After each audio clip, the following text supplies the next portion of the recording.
This is the part of General Education English for Let Review. Drills muna tayo before the rationalization. By the way, the timer is only 10 to 15 seconds. Kindly pause the video to have more time to answer. Now let's get started.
Which word has the C pronounced as S? The correct answer is option A, censure. Again, para sa mga bago nating reviewee, I won't explain further if self-explanatory na. In case you still want to rationalize a specific question, just leave your comment below. Thank you! Robert Frost poems are commonly about blank. If I were not mistaken, nasa 200 plus na ang mga naisulat niyang poems tulad ng Fire and Ice, The Road Not Taken, and Stopping by the Woods on a Snowy Evening, which mainly about decision-making and fate. Option B. I already explained this one. If you have free time, try to consider that video. Di ko lang maalala kung saang part yon. Anyway, the correct answer is letter B, Dead Stars. Tandaan sina Alfredo, Esperanza, and Julia. Sila po ang mga characters ni Paz Benitez story, Dead Stars. Which work of Leo Tolstoy is about the Napoleonic invasion in Russia? Gaya ng sabi ko, may instances na paulit-ulit ang mga tanong sa let or minsan binabaliktad pa ang tanong. Anyway, the correct answer is War and Peace.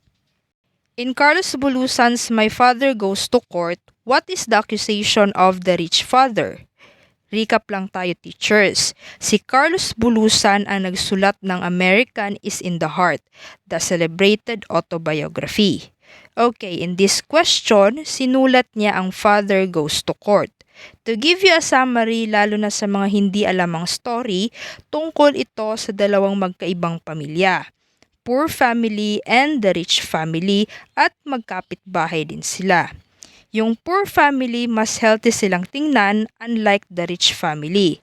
Sakitin ang mga anak ng rich father kahit mas marami naman ang pagkain nila, which their neighbors, yun yung poor family, enjoying the scent of the food. That's the reason why bakit inakusahan ng rich father ang poor family stealing the spirit of his family's food.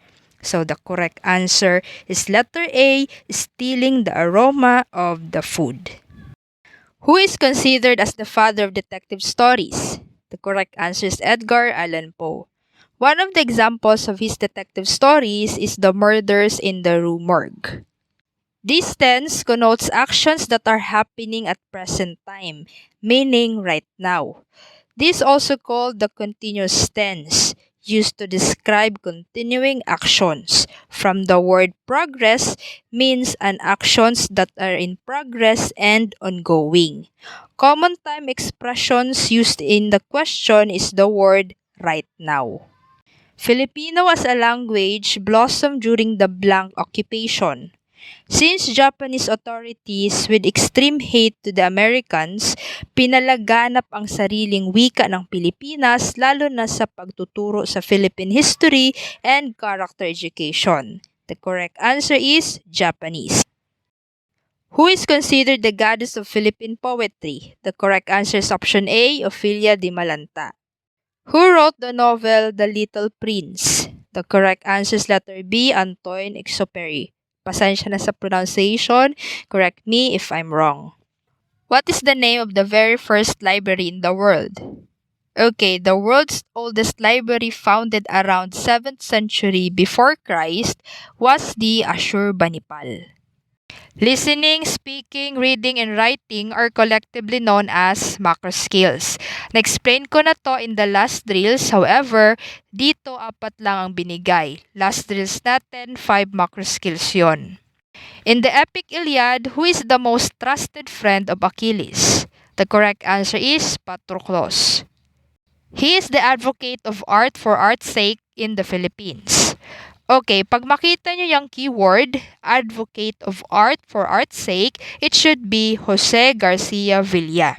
While itong si Manuel Argilia, who wrote the How My Brother Leon Brought Home a Wife, which awarded us first prize, if I were not mistaken, sa isang Commonwealth Literary Contest in 1932.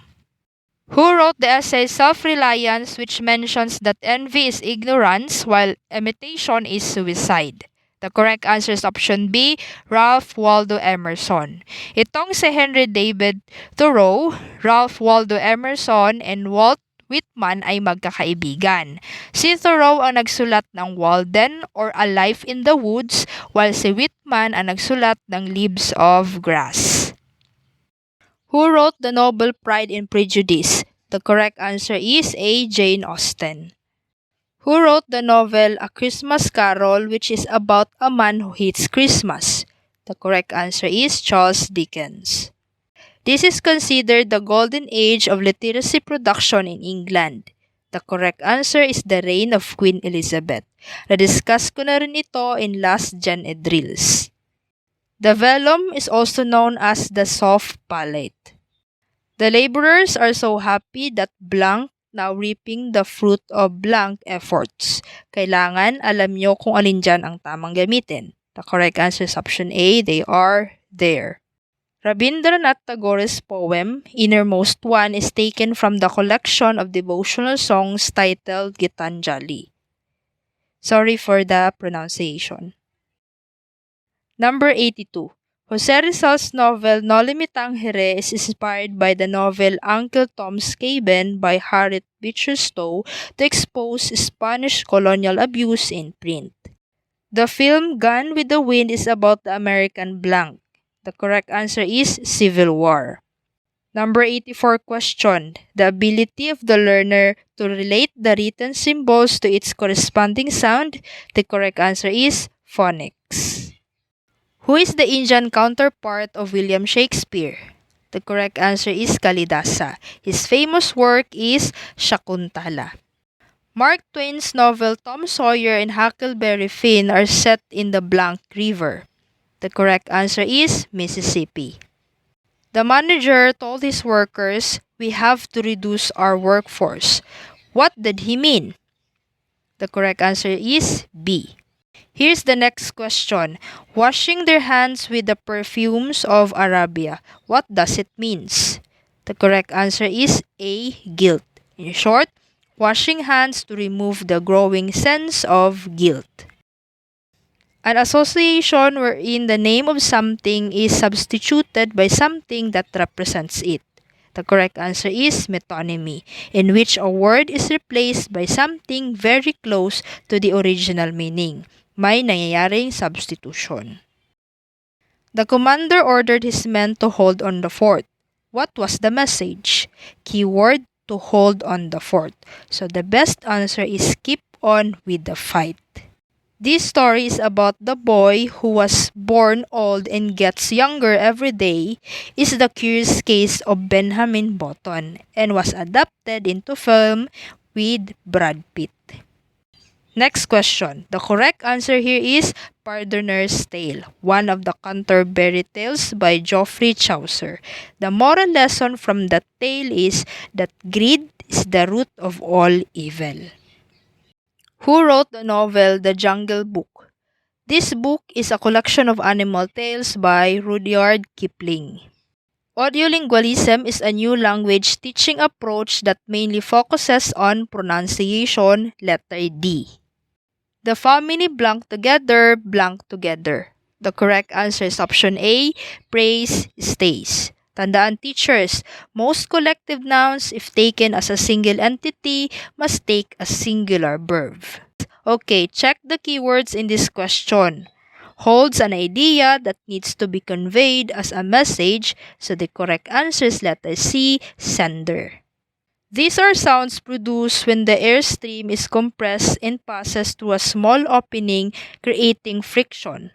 One of the manner of articulation of consonants in which their name derives from the perception of friction in the turbulent airflow of the sounds, called frication in phonetics. It is defined as the pauses and rests in a given speaking discourse, or a pause or a slight delay in a continuous flow of speech. This is juncture, letter B. In simplest terms, a prose fictional work of considerable length that deals with a series of complications, that is novel. If she blanked here, I would have voted for her. Since it describes situations that are contrary to fact, mas piliin natin ang where, letter A. It is the repetition of consonant sounds found at the beginning of the words. The correct answer is option C, alliteration. The expression put your finger in the pie means the following except blank. Apply the elimination method. The correct answer is B, to bake a pie. Do you live blank block 9 lot 2 Maginhawa Village? Tandaan, kapag specific at kumpletong address tulad ng nasa question, choose at as your prepositions. Fish and fries, blank, my favorite afternoon snack. The correct answer is option D, is. Na-explain ko na rin ito in the last drills. All of the sounds below are voiced except blank. The correct answer is option D, K. It's up to you kung gusto nyong i-memorize para di nyo na kailangang i-perform using your voice during exam. Less hassle. All of my relatives are now living blank the Philippines. The correct answer is option C, in. Dante Alighieri's Divine Comedy is originally titled Commedia, letter A. He chose to call his poem a comedy or commedia in Italian because it ends happily. Here's the next question. Hindi ko na lang babasahin pa to, teachers. A letter written to have an intention to ask, that is letter of inquiry, letter C. This is an arbitrary representation of something else. The best answer is symbol, option A. Icon, image, and picture can be considered as symbol. What type of listening when the listener is considered with acquiring new knowledge for the purpose of improving his skill in generalizing and decision making? The correct answer is transactional or critical listening. What is the best communication channel to address a company's challenges and problems? The best answer is face-to-face meeting. Blank John, blank his brothers are going to America. Tandaan, teachers, mag-partner ang neither at nor, same with either and or. As you can see in the choices from B to D, mali na agad. Hindi pwedeng gamitin ang letter D, ganun din ang letter C, dapat or ang partner ng either, and yung letter B also incorrect since dapat neither and nor. In the Philippines, English language teaching is aimed at lahat naman ay tama, pero choose the best answer, and that is option D, producing learners who can communicate accurately, fluently, and appropriately. Okay, pag-helping verbs are also called a modal auxiliary that are used with the base form of another verb to express distinctions of mood, that is modals, letter B. Again, another vocabulary. So, kailangan expand your vocabulary and improve your comprehension in case na di ka masyadong magaling sa vocabulary. Anyway, hiatus means gap, letter A. In short, a pause or a break from a certain sequence, process, or event. Who founded the Philippine Educational Theater Association or PETA? If you are really watching our LET drills, kailangan alam nyo na to. Anyway, tandaan ang sagot dito, si Cecil Guidotti Alvarez. What is the primary aim of the Arena Theater in the Philippines? Recap lang tayo, teachers. Sino nga ang one of the titans of Philippine theater or the most famous proponent of the Arena Theater in the Philippines? That is Severino Montano. Na-discuss ko na in last drills. Okay, the best answer in this question is letter B, to bring theater to the masses. What does pink of health means? Okay, the correct answer is healthy. The phrase red letter day is an example of an idiom, option C. Na-explain ko na rin to, I forgot kung anong part ng Gen Ed. Mr. Santos blank, you were taller. The correct answer is option B, wishes. Comment below if you still want to explain this one. For now, ito lang muna ang review natin. See you in the next LET review. Ingat!